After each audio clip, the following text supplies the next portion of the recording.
جو کبھی قسطنطنیہ ہوا کرتا تھا۔ یہ شہر قدیم رومی اور بازنطینی سلطنت کا دارالحکومت بھی رہ چکا ہے۔ کیا آپ جانتے ہیں کہ اس شہر کو فتح کرنے کی کوشش میں کئی جرنیلوں اور بادشاہوں نے قسمت آزمانے کی کوشش کی؟ یہاں تک کہ طاقتور عثمانی سلطان بایزید یلدرم قسطنطنیہ کو فتح کرنے کے بالکل قریب تھے، لیکن امیر تیمور کے سلطنت عثمانیہ پر اچانک حملے نے انہیں محاصرہ اٹھانے پر مجبور کر دیا۔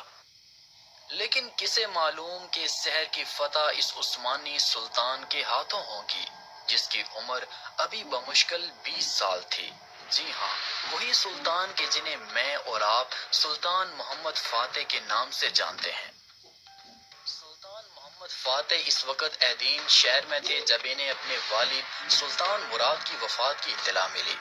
وہ فوراً ایک عربی گھوڑے پر سوار ہوئے اور یہ کہتے ہوئے کہ جو لوگ مجھ سے محبت کرتے ہیں وہ میرے ساتھ آئیں، انہوں نے درہ دانیال کو عبور کیا اور ادرنا پہنچے۔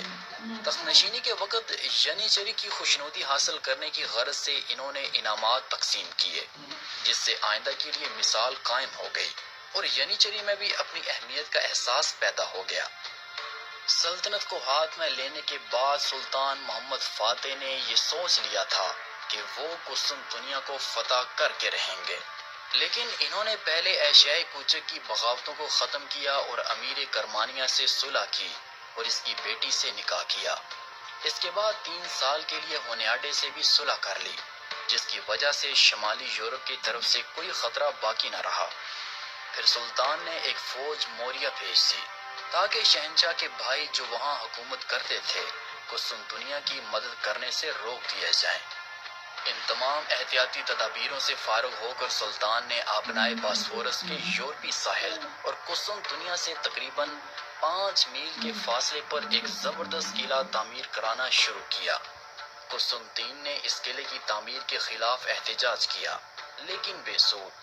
قسطنطین سمجھ چکا تھا کہ یہ ساری تیاریاں دراصل قسطنطنیہ پر حملے کے لیے ہو رہی ہیں۔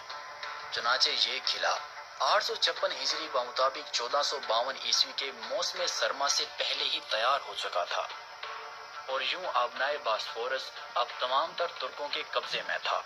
کوئی بحری جہاز بغیر ترکوں کی اجازت کے اسے عبور نہیں کر سکتا تھا۔ اس قلعے کی تعمیر کے بعد سلطان محمد جنگ کی دوسری تیاریوں میں مصروف ہوئے۔